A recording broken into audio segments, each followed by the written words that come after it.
Saat diinterogasi polisi atas sebuah kasus penipuan, dia membuat pengakuan lain yang tidak ada hubungannya dengan kasus yang sedang dipersoalkan, membuat polisi terkejut. Akibatnya, dia langsung ditahan dan didakwa atas kejahatan tersebut. Bersama komplotannya, dia dihukum penjara dan kemudian harus menerima hukuman wajib bagi para pembunuh, yaitu digantung di leher sampai mati. Scary. Saat dia dibawa kembali ke sel terkutuknya, ruangan itu bergema dan riuh rendah dengan teriakannya.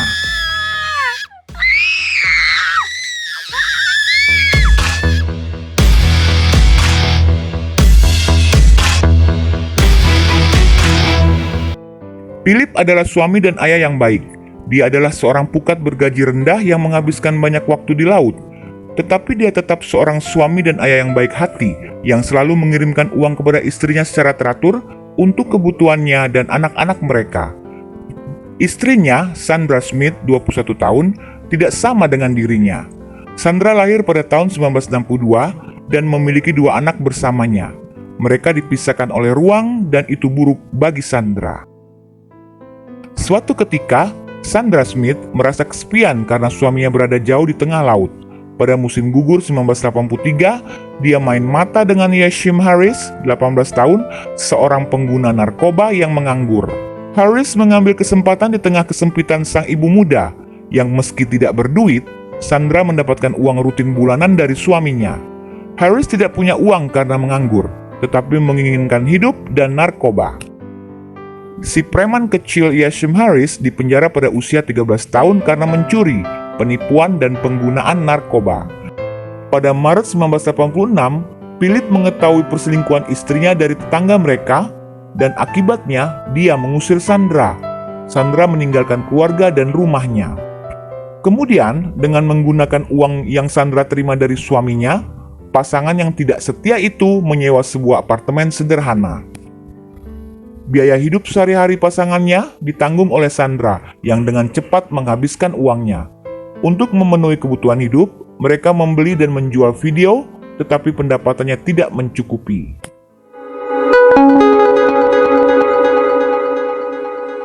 Harris yang menganggur, yang menikmati tidak lebih dari mondar-mandir di sekitar lingkungan mereka dan sekolah perempuan, suatu hari mengungkapkan kepada Sandra bahwa dia mengenal Jermaine Abrahams, seorang remaja di sana yang dikabarkan memiliki orang tua yang kaya. Hubungan Harris dengan gadis itu memungkinkannya mengetahui di mana dia tinggal. Harris kemudian memikirkannya sejenak sebelum memutuskan untuk merampoknya, dan Sandra pun setuju. Jadi, mereka memutuskan akan beraksi pada 1 September 1986. Harris dan Sandra muncul di depan rumah Jermaine sekitar pukul 7.30.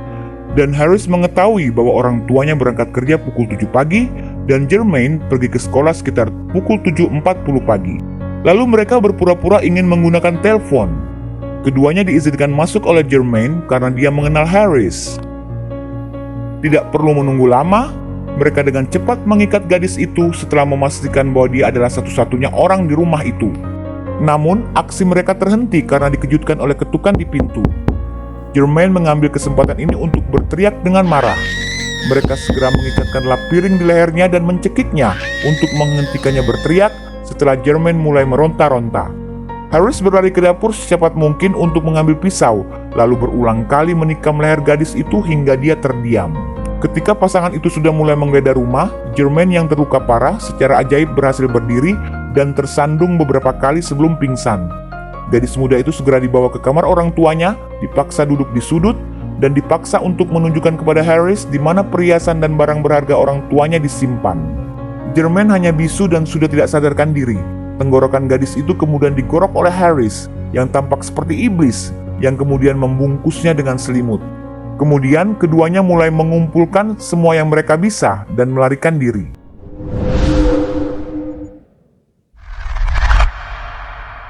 Suatu hari di sekitar pertengahan September 1986, Sandra Smith digelandang ke kantor polisi akibat penipuan yang melibatkan pembelian dan penjualan video. Ketika polisi menanyai Sandra tentang hal ini, dia juga mengakui hal lain yang mengejutkan mereka, bahwa dia telah membantu pacarnya Yashim Harris membunuh Jermaine Abrahams. Sandra berkata, "Saya tidak bisa menerimanya." Dia menambahkan, Dia menggorok lehernya setelah menarik syal ke mulutnya.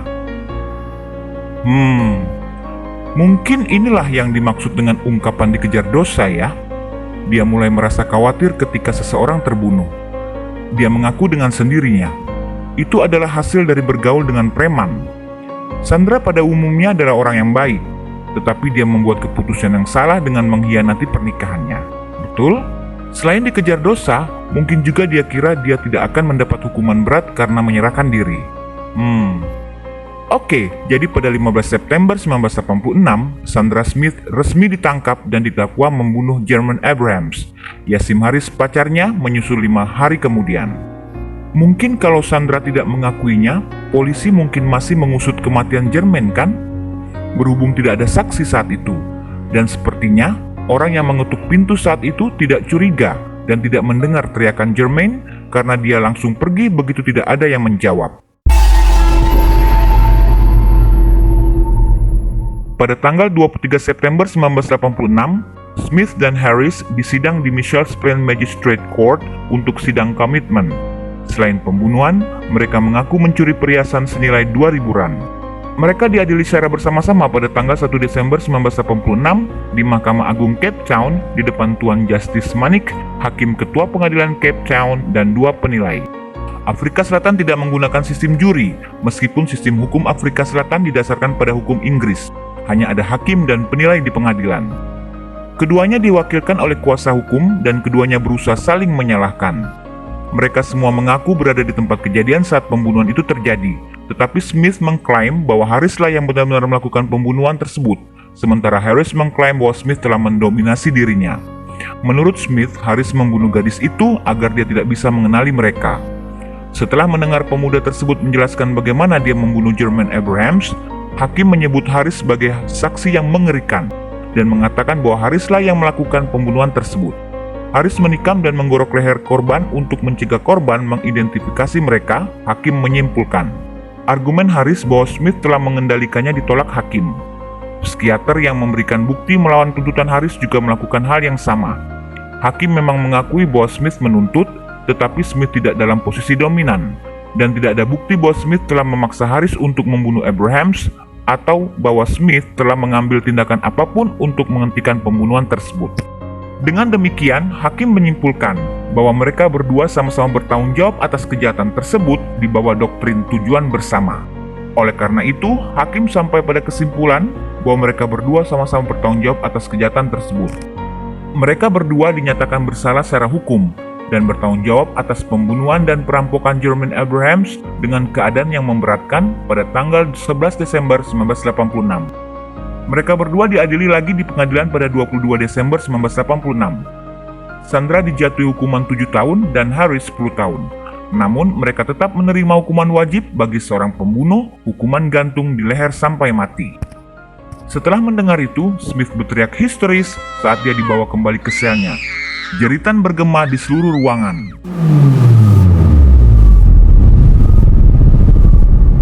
Selanjutnya, mereka dipindahkan ke Port, suatu tempat di penjara pusat Pretoria di kota Pretoria, sebuah penjara dengan fasilitas modern di pinggiran ibu kota tempat semua eksekusi narapidana Afrika Selatan dilakukan. Satu-satunya penjara terpidana mati di negara itu. Pada 13 April 2003, penjara pusat Pretoria telah berganti nama menjadi Area Pengelolaan Kegosi Mampuru II atau Layanan Pemasyarakatan Kegosi Mampuru II saat pemerintahan Presiden Jacob Zuma, merupakan sebuah penjara besar di pusat kota Pretoria, Republik Afrika Selatan. Penjara ini dioperasikan oleh Departemen Layanan Masyarakat Afrika Selatan. Kegosi atau Raja Mampuru II, seorang pemimpin daerah abad ke-19 di Afrika Selatan yang melawan pemerintahan kolonial dan digantung pada tahun 1883, menjadi inspirasi nama baru penjara tersebut. Kompleks penjara terdiri dari 6 fasilitas permasyarakatan, termasuk CIMAX yang terkenal, penjara lokal Pretoria, dan penjara wanita. CIMAX adalah penjara divisi keamanan maksimum yang dirancang untuk narapidana yang kejam dan tidak tertib, yang diklasifikasikan sebagai berbahaya di bawah KUHP Afrika Selatan, di mana narapidana ditahan di sel isolasi selama 23 jam per hari dan penjaga penjara menggunakan peralatan khusus seperti alat pelindung listrik. Oke, mereka mengajukan banding tetapi ditolak. dan Menteri Kehakiman juga gagal merekomendasikan agar Presiden mengampuni mereka. Akibatnya, tanggal eksekusi mereka ditetapkan pada 2 Juni 1989. Akhirnya, Sandra Smith dan Yashim Harris digantung bersamaan dan saling berhadapan, berbarengan dengan 2 napi kasus pembunuhan lain, Michael Erasmus dan Jacob Ndada, pada pukul 6.50 pagi oleh Algojo Cruz Bernard yang mengatakan telah terjadi penggantungan 1.500 orang di sana. Sandra Smith adalah wanita terakhir yang digantung di Afrika Selatan. Pada tahun 1995, Afrika Selatan melalui Mahkamah Konstitusi dalam kasus pidana negara versus Makwanyane menghapus hukuman mati menjadi penjara seumur hidup. Oke, sampai jumpa di cerita lain.